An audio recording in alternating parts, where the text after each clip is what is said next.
This really happened to me, and even now when I talk about it, people think I'm exaggerating.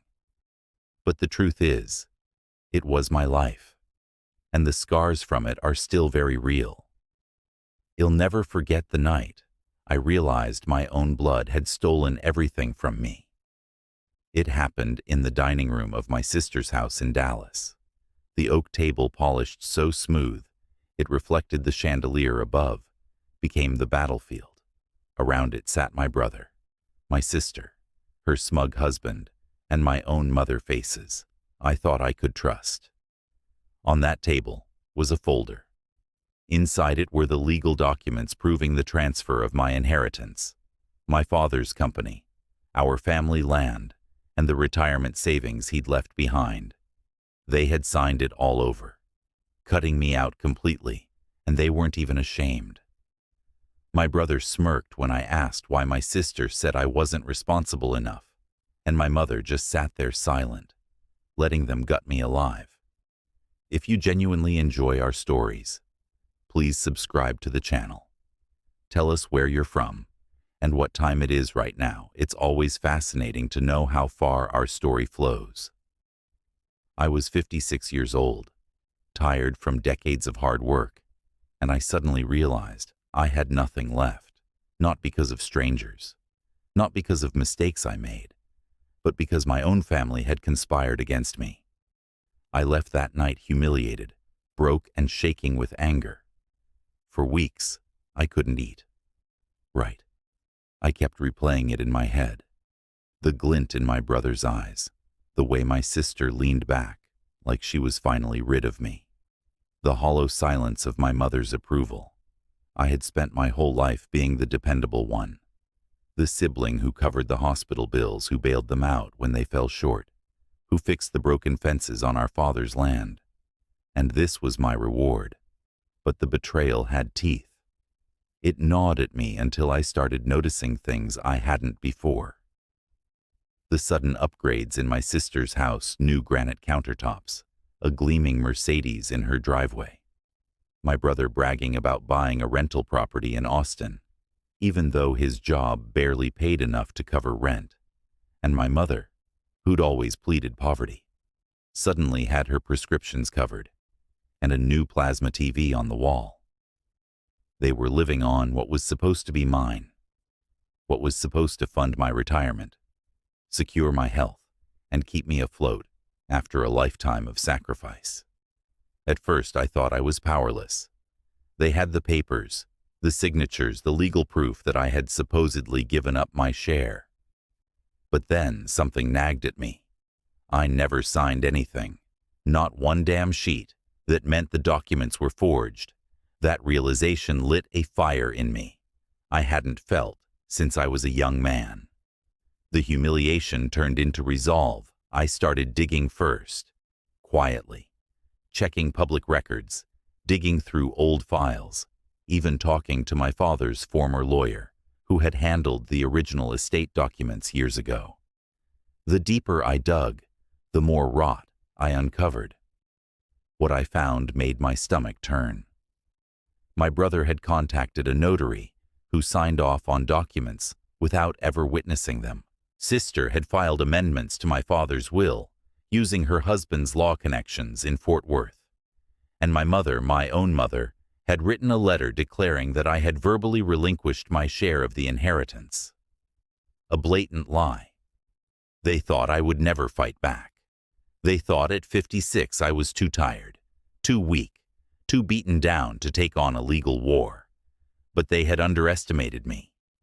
I decided right then I wasn't going to let them enjoy what they stole. If it took the last years of my life, I was going to take back what was mine. The first step was finding an attorney who wouldn't be intimidated by my sister's husband or the small-town networks my family leaned on.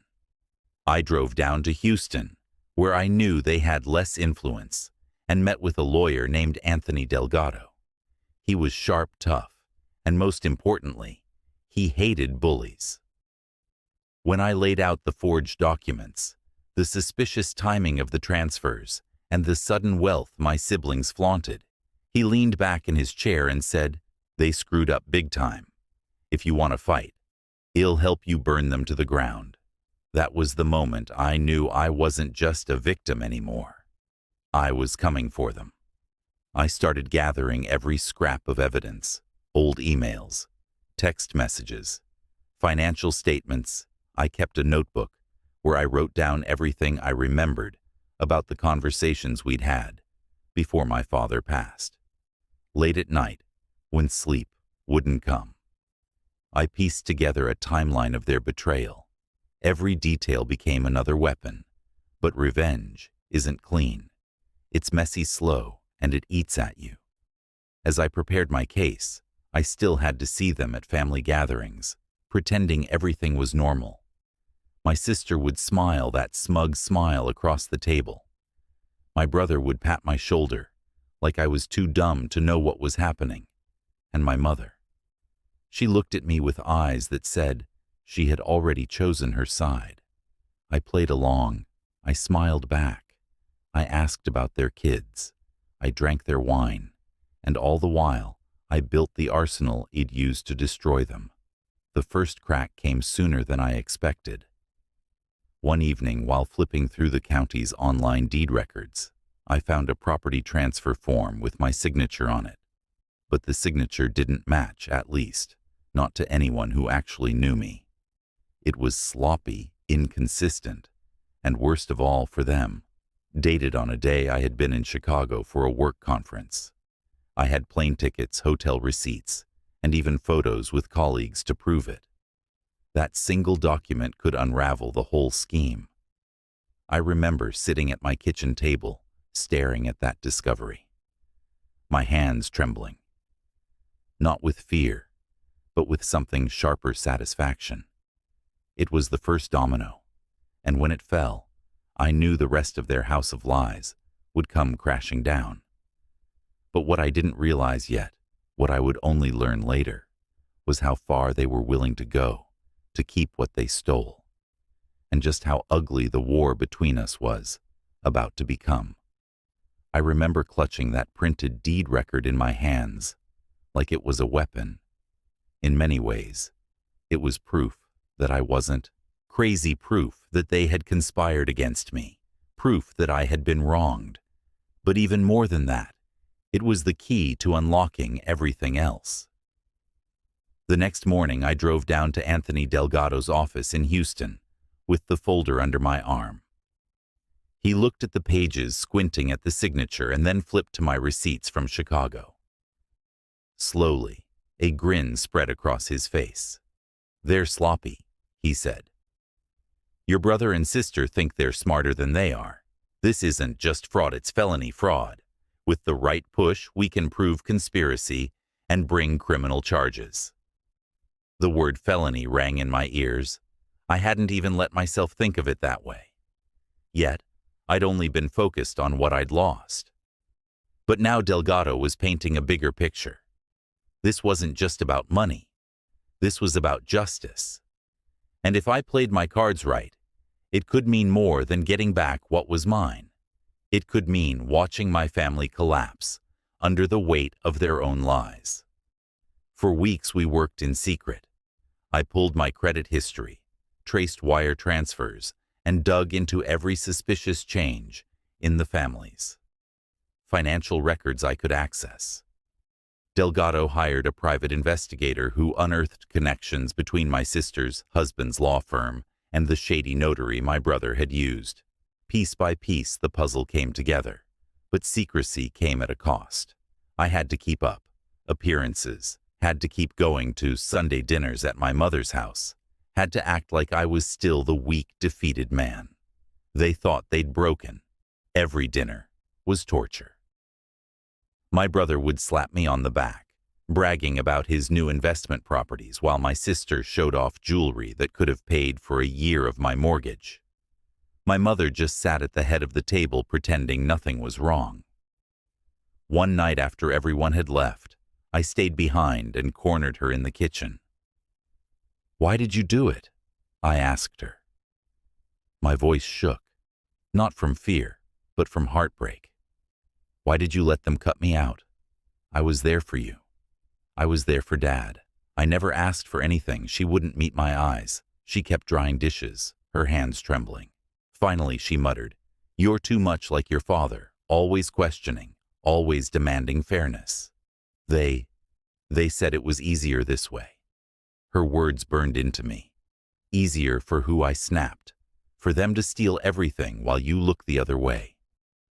She didn't answer. That silence told me everything. She had chosen their side because it was convenient, because standing with me meant standing against the rest of them. That night, as I drove home under the wide Texas sky, I promised myself something I would never forgive her. The next big break came when the private investigator called me. "You're going to want to see this," he said. We met in a dimly lit diner off I-45. He slid a manila envelope across the table. Inside were copies of emails between my sister's husband and the notary. One email in particular made my stomach twist. "Don't worry, just put his name on the documents. He'll never fight it. He's too beaten down. And even if he did, we've got family on our side to back it up." The arrogance dripped off the page. They hadn't just stolen from me. They had laughed about it, counted on me being too broken to resist. When Delgado saw the emails, he slammed his fist on the desk. "This is gold. With this, we can file a lawsuit for fraud and petition to freeze their assets while the case is pending. That'll hurt them where it matters most, their wallets." The thought of freezing their assets filled me with a dark satisfaction. For once, I would be the one pulling the rug out from under them. We filed the lawsuit quietly, making sure the papers were served when they least expected it. You'll never forget the call I got from my brother that night. "You son of a bitch," he snarled through the phone. "You think you can take us down? You think anyone's gonna believe you over us?" I let him rant. I let him spit venom. And when he finally paused, I said calm and steady, "I don't think it. I know it. I've got proof, and you're going down." The silence on the other end was delicious. Then the line went dead. From that moment on, the war was open. My sister showed up at my house 2 days later, pounding on the door until I opened it. Her face was red, her voice shrill. "You're tearing this family apart," she screamed, "all because you can't accept that Dad didn't trust you with the money." I laughed in her face, something I'd never dared to do before. "Don't you dare twist. This Dad trusted me more than anyone. You forged papers, you lied, and you stole. This isn't about family. It's about greed." Her lip curled. "You'll regret this. You're too old for a fight like this. We'll bury you in court." I closed the door on her mid-sentence, the slam echoing like a gunshot. For the first time in my life, I didn't feel small in front of her. I felt powerful. The court battle began soon after, and it was vicious. Their lawyers filed motion after motion, trying to drown me in paperwork, delay. The hearings bleed me dry with legal fees, but Delgado was ready for them. Every time they pushed, he pushed harder. Every time they lied, we countered with proof. The day the judge ordered a freeze on my sister's accounts, Delgado called me from the courthouse. Her face turned white as a sheet. He said, chuckling, "She can't touch a dime until this is over." I poured myself a drink that night and sat on my porch, savoring the victory. It was only a small battle, but it was the first real taste of revenge. But then came the counterattack. One morning, I opened my mailbox to find a thick envelope. Inside was a letter from their lawyer, accusing me of elder abuse, claiming I had pressured my father, in his final days tried to manipulate him into changing his will, and that's why I'd been cut out. They even attached affidavits, supposedly signed by neighbors and family friends backing up their claims. I felt my chest tighten as I read it. If the court believed this, not only would I lose, I could face criminal charges. I rushed the papers to Delgado. He flipped through them, his face darkening. They're desperate. These affidavits are weak, probably forged just like everything else. But we can't ignore it. We'll need to hit back harder. That night, lying in bed, I stared at the ceiling, my mind racing. They were willing to destroy me completely to keep their stolen fortune. If I slipped up even once, I could lose everything. Not just money, but my freedom. I thought about giving up, about letting them win, about walking away before it consumed me. But then I pictured my brother's smug face, my sister's cold smile, my mother's silence. And I knew I couldn't stop. Not now. Not ever. The battle had only just begun, and the ugliest parts were still ahead. I didn't sleep for 3 nights after receiving that envelope. The words elder abuse seared into my brain like a brand. It wasn't just a legal accusation. It was an attack on who I was, on the years I had spent at my father's bedside, holding his hand through the pain, managing his medications, when my siblings couldn't be bothered to show up. To claim it abused him was like spitting on his grave. Delgado, though, stayed calm. They've overplayed their hand, he said, pacing his office. This isn't just a lie, it's an outrageous lie. Judges hate that we're going to dismantle it piece by piece. He hired a handwriting expert to analyze the affidavits. The results were almost laughable. The signatures of 2 so-called neighbors matched the notary's handwriting. Another name belonged to a man who died years earlier. It was sloppy, desperate forgery. Still, my siblings tried to weaponize it. Every court date became a theater of lies. They paraded themselves in front of the judge, painting me as unstable, bitter, and greedy. My sister sobbed on the stand about how I had bullied her for years. My brother puffed his chest and claimed he had sacrificed his own finances to take care of mom and dad, and that I was now trying to steal from him. It would have been laughable if it hadn't been so infuriating. Watching them twist reality, watching them smear my name, made my blood boil. I clenched my fists so hard in that courtroom, I left half-moon cuts in my palms. But Delgado had a strategy. He didn't just counter their lie. She used their arrogance against them. During cross-examination, he asked my sister simple, cutting questions. You say your brother bullied you financially, yet isn't it true that he paid off your mortgage in 2011? Her face froze.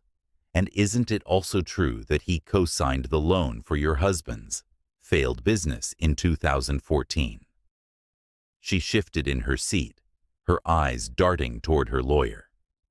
By the time Delgado finished with her, the mask had slipped. The judge saw it, the jury saw it, and I saw it, cracks in her perfect facade. But the real bombshell came from a witness I hadn't expected to see: me father's old business partner, Tom Reynolds. I hadn't spoken to Tom in years, but Delgado tracked him down. He took the stand and told the court about conversations he'd had with my father in his final months. Your dad was clear. Tom said, his voice steady. He told me many times that he wanted things split equally between his kids. He said he trusted you the most because you always showed up, never said a word about cutting you out. If anything, he worried the others would fight over the money. Hearing those words, I felt a lump rise in my throat. My father hadn't abandoned me. He hadn't thought me unworthy. The betrayal wasn't his, it was theirs. My siblings squirmed in their seats as Tom spoke. For once they had no rehearsed lines, no smug comebacks. The truth was crashing through their lies and they couldn't stop it. But they weren't done fighting. A week later, I came home to find my car keyed from bumper to bumper. The paint was shredded. The words "thief" scratched deep into the driver's side door. I didn't need to guess who had done it. I reported it to the police, but I knew nothing would come of it. My siblings were careful. They always left just enough distance to avoid direct blame. But the message was clear. This wasn't just a legal battle anymore. It was personal. I started watching my back. Every time I drove, I checked my mirrors. I changed the locks on my house. I even bought a camera system for my front porch. They thought intimidation would scare me off. But all it did was harden my resolve. Delgado told me something one evening after a long day in court. We were sitting in his office, the city lights of Houston glowing outside the window. "They want you broken," he said. "That's their strategy. But you've got something they don't." "What's that?" I asked. He leaned forward. "You've got patience. They're arrogant. They want quick wins, easy victories. That's why they cut corners. That's why they forge signatures. But you've got the patience to see this through, and that's how you'll win." I held on to those words like a lifeline. The case dragged on for months. Hearings, depositions, endless paperwork. My finances were stretched thin, but Delgado fought to keep my costs manageable, sometimes working pro bono. When the hours piled up, I owed that man more than I could ever repay. Then came the day of discovery, the moment when we finally got access to my siblings' financial records. Delgado and his team pored over them for weeks, and what they found was staggering. My brother had funneled hundreds of thousands of dollars into shell companies. My sister had gifted large sums to her husband's firm, only for the money to disappear into accounts offshore. Even my mother's checking account showed suspicious deposits. Money clearly siphoned from what should have been my share of the estate. We had them dead to rights. But Delgado wanted to go further. "We can sue them for fraud. Yes, we can take back what's yours. But with this, we can bring in the IRS. We can bring in criminal investigators. If you want, we can burn their entire empire to ash." The thought was intoxicating.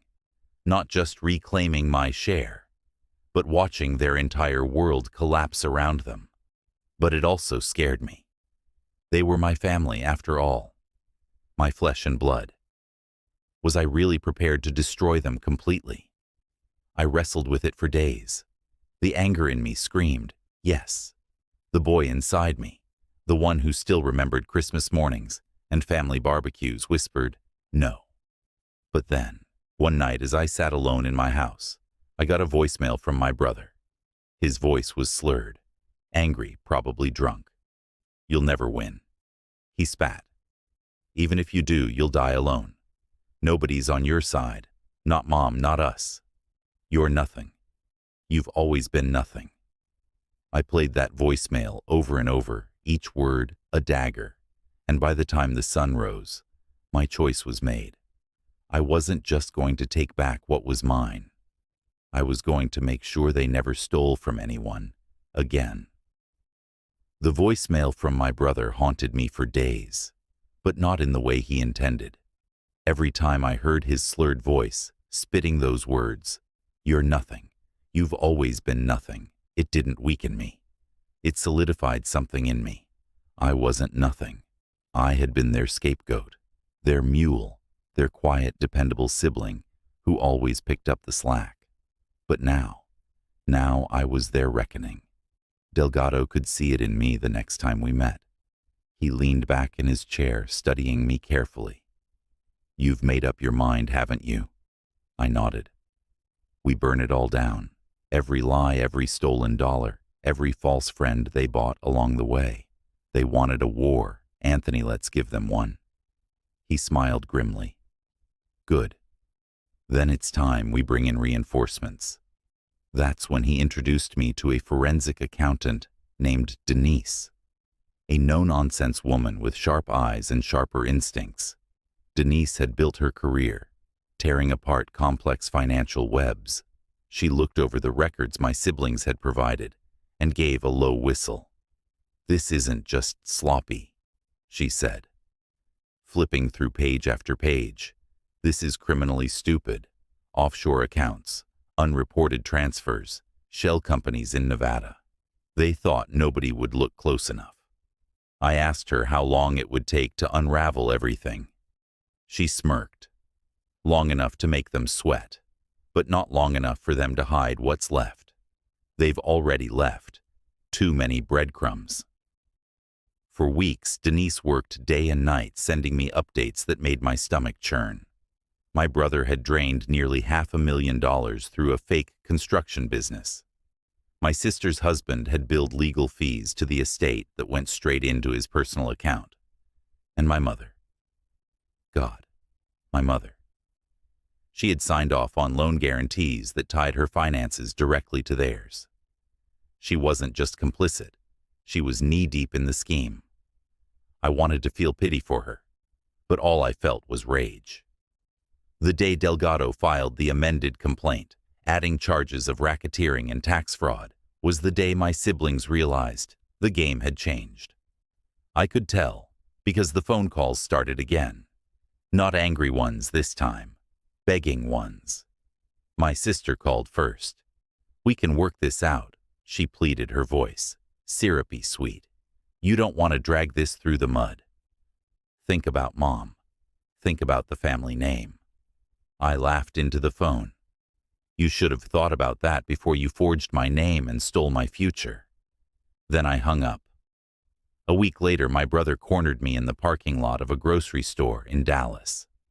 He reeked of sweat and desperation, his face pale. "Come on, man," he said, gripping my arm too tightly.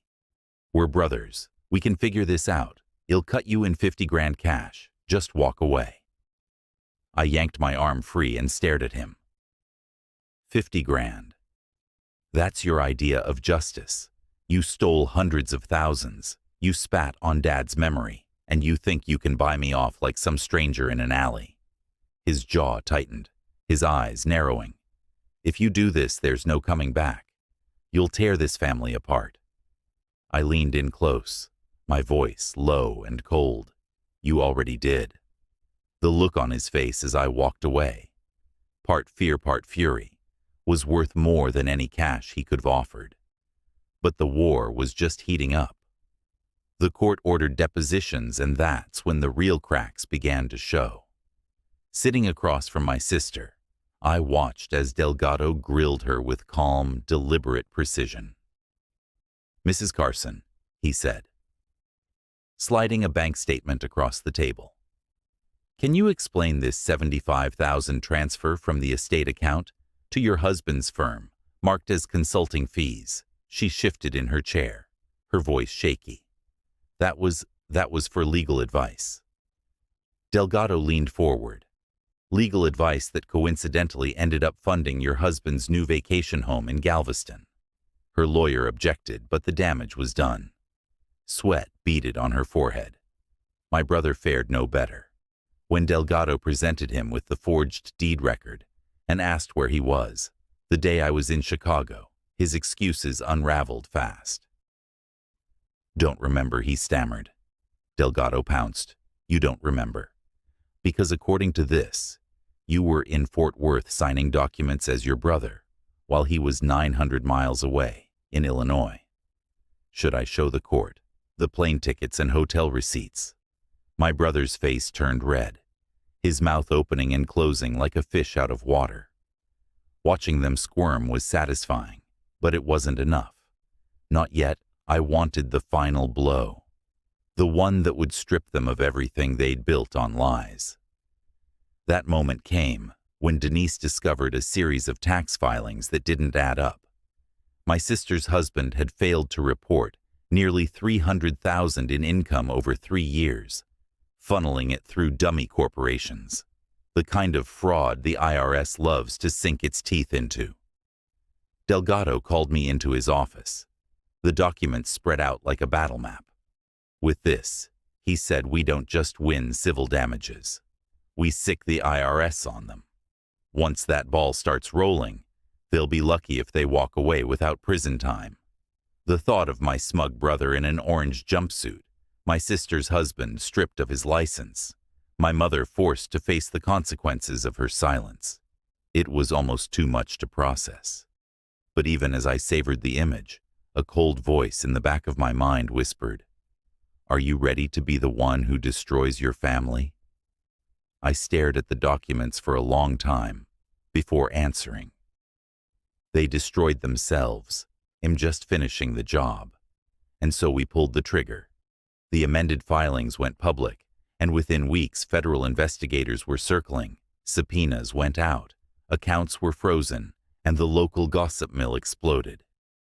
My siblings, once so smug and untouchable, now avoided public places too ashamed to show their faces. I thought I would feel peace then, but instead, I felt something darker. An anticipation, a hunger. Because I knew the worst was still coming, and I was ready to watch it all burn. When the federal investigators came knocking, the entire city seemed to know. I still remember walking into a diner in Dallas one morning for breakfast. The place went quiet as I passed. A couple of older men at the counter whispered to each other, and a waitress shot me a knowing look before pouring my coffee. My family's dirty laundry was no longer a family secret, it was headline gossip, and I loved every second of it. The IRS wasn't subtle. They froze my sister's accounts, seized documents from my brothers, rental properties, and subpoenaed records from my mother's bank. My sister's husband, once so smug in his tailored suits, was suddenly scrambling to explain why hundreds of thousands of dollars had slipped through the cracks. Delgado called me one night, his voice tinged with satisfaction. They're panicking. Their lawyers are calling nonstop, trying to negotiate. They want a settlement. What kind of settlement? I asked, though my gut already knew the answer. Money. He said simply. They'll pay you to make this go away, to drop the charges, to keep the IRS at bay. I sat there in silence, the phone warm against my ear. Money. That's all they thought it was about. That's all it had ever been for them. For me, though, it wasn't about the money anymore.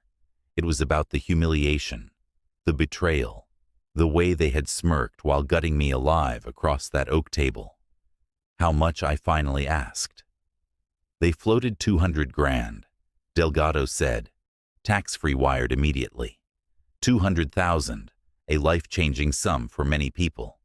But compared to what they'd stolen, compared to the years of peace of mind they'd robbed from me, it was pocket change. Tell them no, I said flatly. There was a long pause.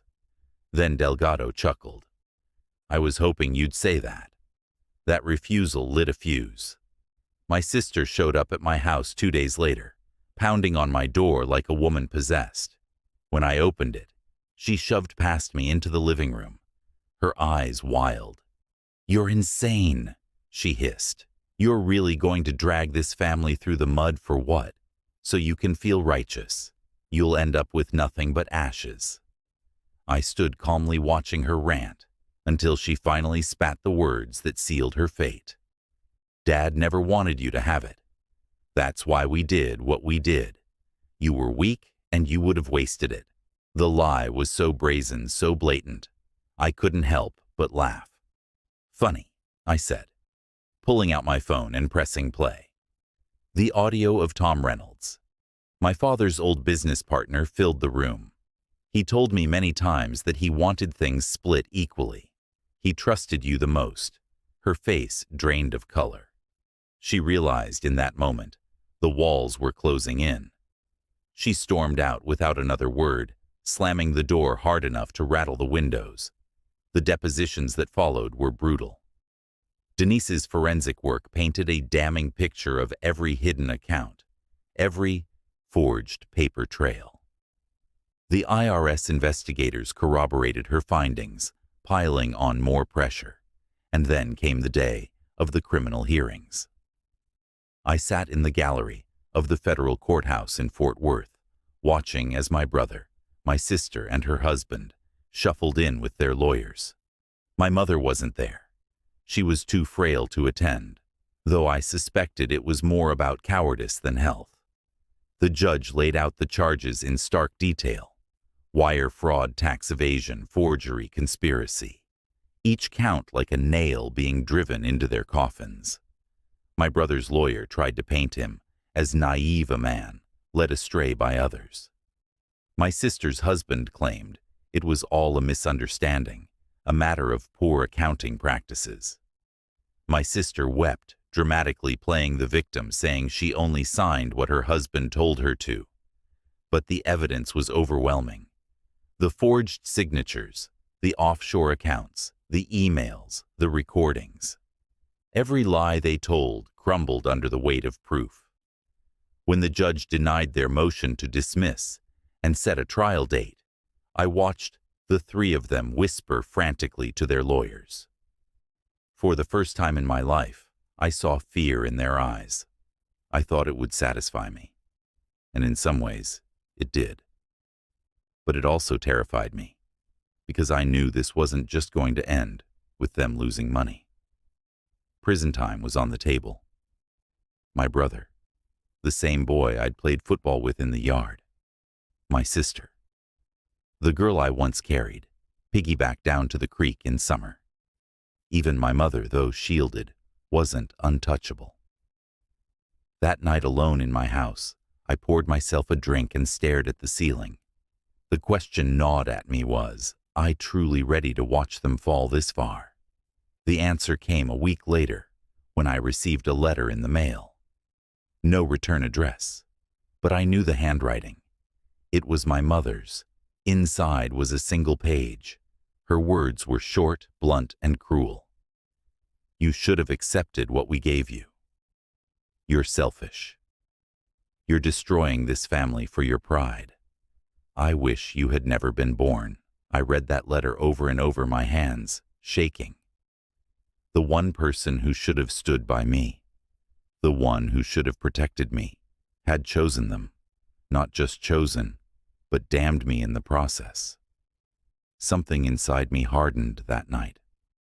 Whatever guilt I had left, whatever hesitation remained, died with that letter. They had cut me out of their lives long before I ever cut them out of mine. From then on, I pursued the case with a fire that scared even me. I worked hand in hand with Delgado and Denise, combing through every scrap of evidence, every lead. I became obsessed, driven not just by revenge, but by a need to expose them, to show the world what they had done. And little by little, the empire they had built on lies began to crumble.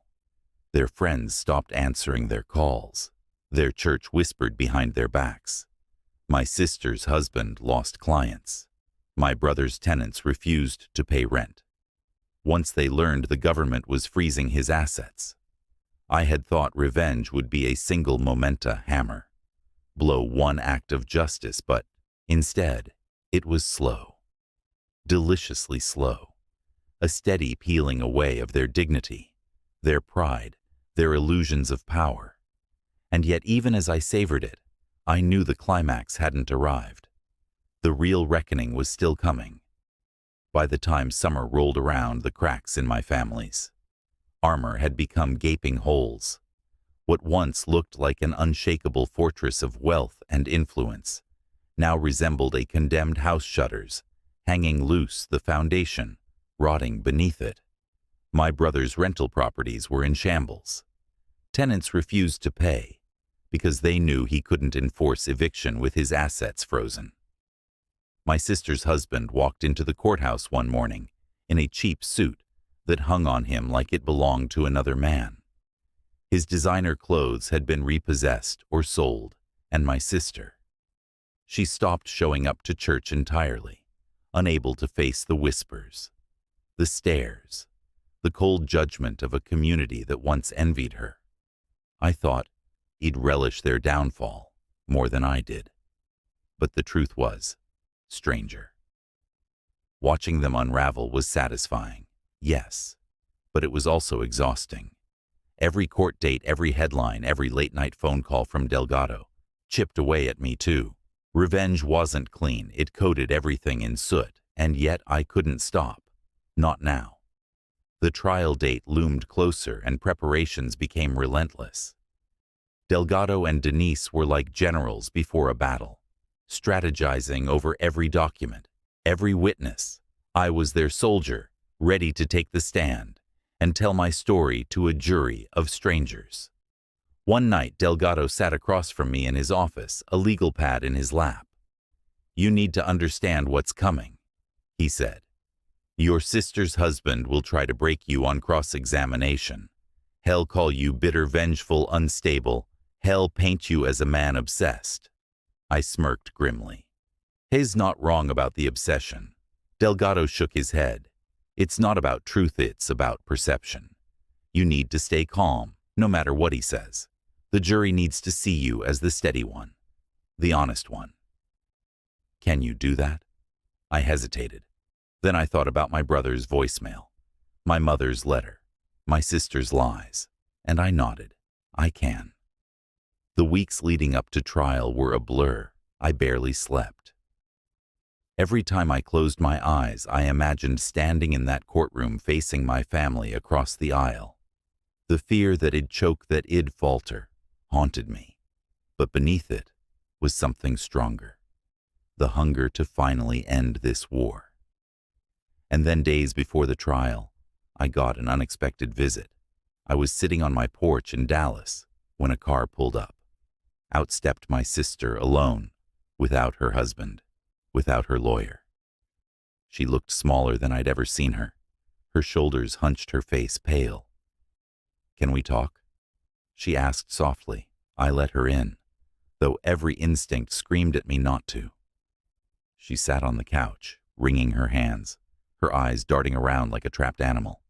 "I don't know what to do," she whispered. "They're saying we could go to prison?" I didn't mean for it to go this far. I wanted security. I wanted to protect Mom. I never thought. "Stop." I cut her off.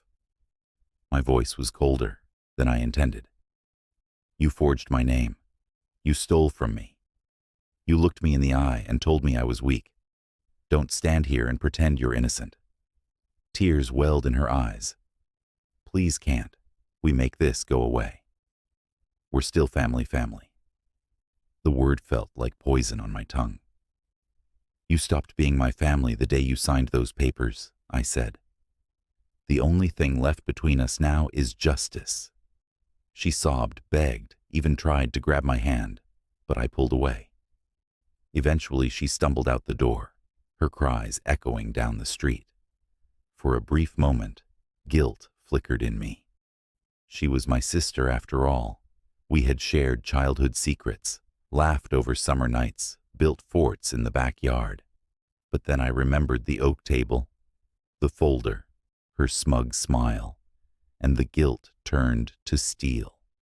The morning of the trial arrived heavy with tension.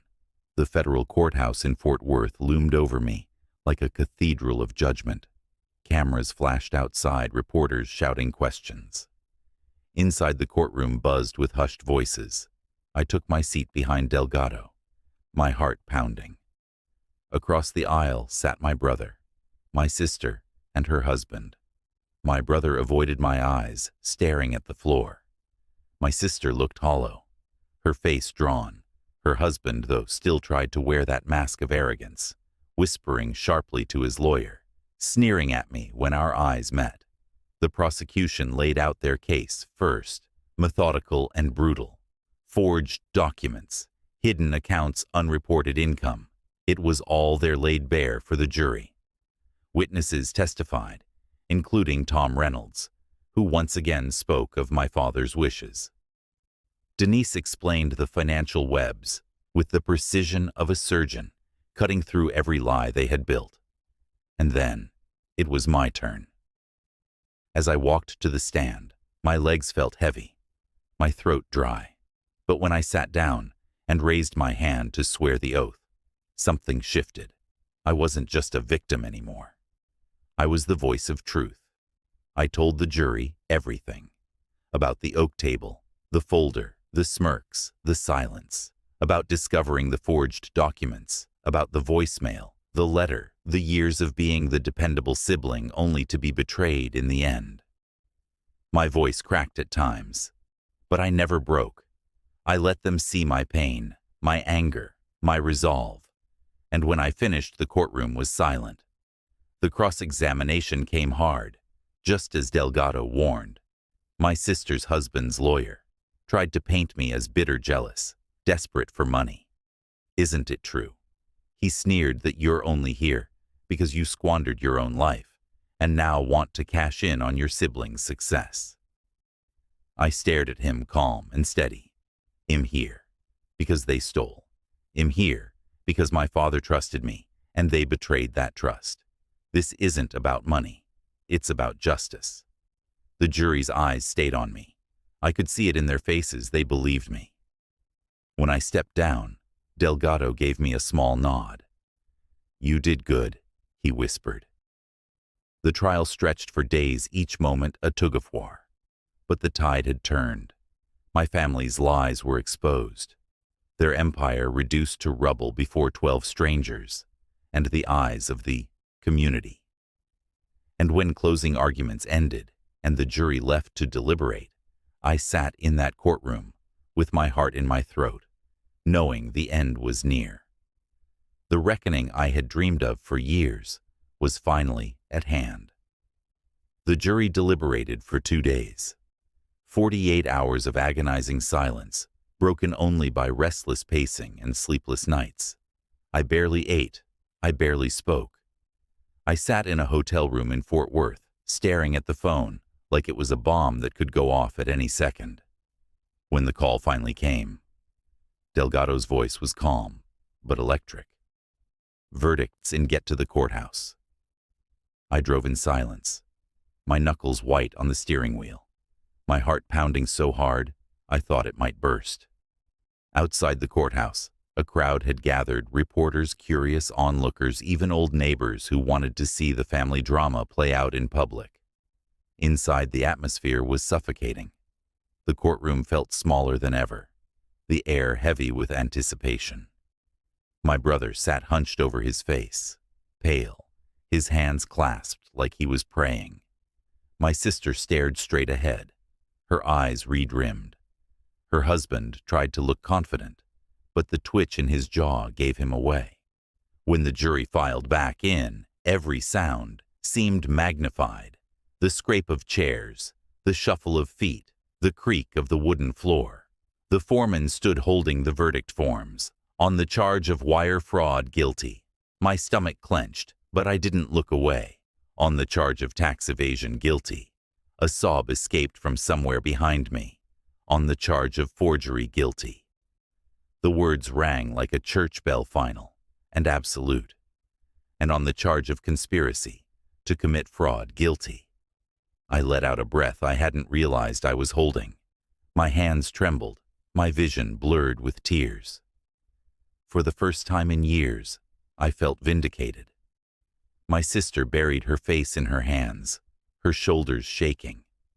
My brother stared blankly ahead, hollow and defeated. Her husband muttered curses under his breath, his face twisted in rage. The judge thanked the jury, then turned to the defendants. His voice was steady, measured but merciless. You have betrayed not only your family, but the integrity of the law. The evidence against you is overwhelming. Sentencing will be set for next month, but you should prepare yourselves for the very real possibility of prison time. The gavel came down with a sharp crack, and just like that, it was over. Or so I thought. Outside, the courthouse reporters swarmed, microphones shoved in my face, cameras flashing. How does it feel to see your family convicted? One asked. I paused, the weight of the moment pressing down on me. It feels, I said slowly, like justice. But it also feels like loss, because no matter what they did, they're still my family, and I wish they'd chosen differently. It wasn't the soundbite they wanted, but it was the truth. That night, back in my hotel room, I sat alone with a glass of whiskey and thought about everything I'd lost. My father's memory had been tainted. My siblings were ruined. My mother had disowned me with that cruel letter. Even in victory, there was no joy, only the haunting silence of a family that once was. But there was also relief. For the first time in years, I could breathe. I had fought back. I had taken what was stolen and turned the tables. The weeks that followed were surreal. The sentencing hearings were a circus. My brother got 4 years in federal prison. My sister received 3, though her husband got the harshest blow, 7 years plus disbarment. Their assets were seized, their reputations destroyed, and my mother. She never faced charges shielded by age and excuses, but she paid in other ways. Friends abandoned her.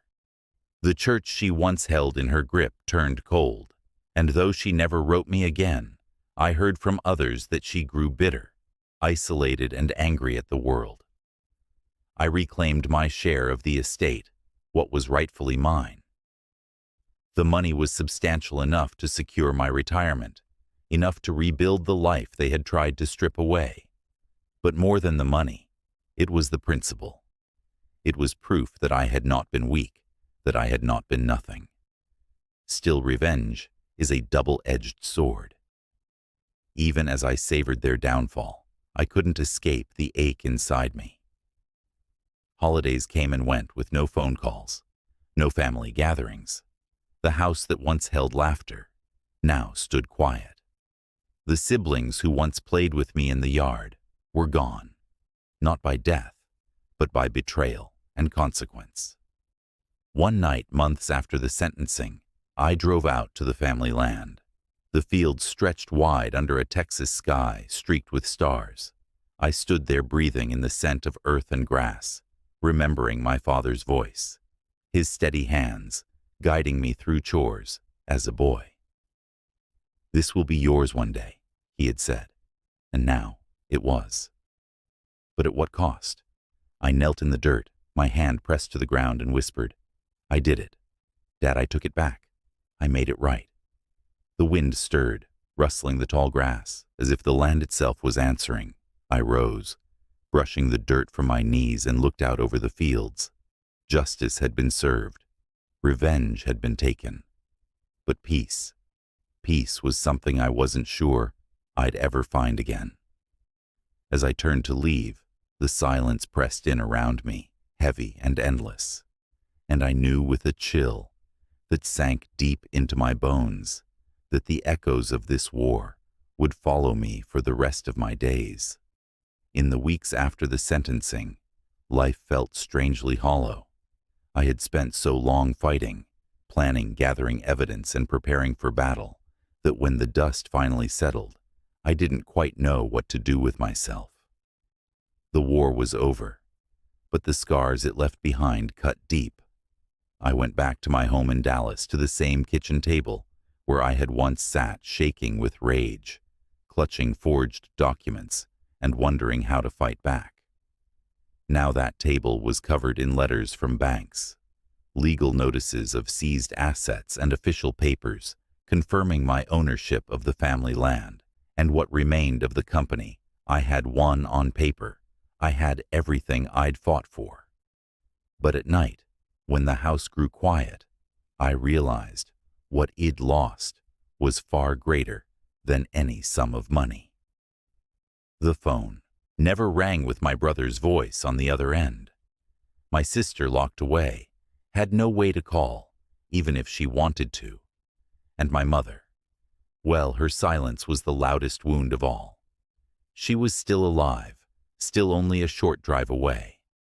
But the letter she'd sent me might as well have been a gravestone, marking the death of whatever bond we once shared. I started driving out to the family land more often. The wide Texas fields dotted with mesquite trees and stretching endlessly under a sun that baked the earth became my only company. I would walk the fence lines, remembering the summers of my youth, when my siblings and I had run barefoot across the grass, laughing until our sides hurt. Now, those memories felt like cruel ghosts. One evening, as I watched the sun dip low, turning the sky blood orange, I found myself sitting on the porch of the old farmhouse, a whiskey bottle beside me. My father's rocking chair creaked in the warm breeze. I could almost imagine him there, nodding silently, the way he always did when words weren't enough. "I did it, Dad." I whispered, my voice raw. "I got it back. I made them pay. But it doesn't feel like I thought it would. It feels empty." The wind rustled the dry grass, carrying no answer. The community's whispers eventually quieted, as all scandals do. New gossip took their place. New scandals for people to chew on. But I never escaped the label. At the diner, at the hardware store, even at the church where I sometimes forced myself to go, I felt the stares. To some, I was the man who took down his own family. To others, I was a survivor who stood up to betrayal. Either way, I was no longer just myself. I was a story. Delgado moved on to other cases, though he still checked in now. And then Denise, the forensic accountant, became a distant friend, someone I'd share a drink with once in a while, both of us marveling at how my family had thought they could outwit the system. But when they left, I was alone again, left with the ghosts and the silence. Months turned into a year. My brother's letters started arriving from prison, angry, at first filled with curses and blame, but later quieter, almost repentant. I read them all, but I never wrote back. My sister sent one letter too, written in shaky handwriting on prison stationery. "I'm sorry," it said. Just 2 words, no explanation, no plea for forgiveness. I tucked it into a drawer, unread beyond that. And my mother. Nothing. Not a word. Not a call. She had chosen her side until the very end. The money was there. The land was mine. I could have sold it, all moved somewhere new, started fresh. But I didn't. Instead, I stayed. I tended the land, kept the house in shape, paid the taxes. I lived among the memories, because part of me knew I couldn't outrun them. Revenge had given me justice, but it had also left me adrift. I had burned the bridge between me and the people who shared my blood, and all that was left was smoke, curling into an empty sky. One night as I locked up the farmhouse, I paused at the oak table where it had all begun. I ran my hand across its smooth surface, feeling the weight of that night, when they gathered around me smug and sure their betrayal laid bare in a single folder. I realized something then. The table hadn't changed. The house hadn't changed. The land hadn't changed. Only I had. I was no longer the man who sat there, humiliated and broken. I was no longer the fool who trusted blindly. I was something harder now, colder tempered in the fire of betrayal. And as I turned off the lights, the house settling into silence, a single thought echoed in my mind. Thought that chilled me even as it gave me strength. I had taken back what was mine. But in doing so, I had become something I never intended. I had become the very thing they feared most, a man who had nothing left to lose. The end.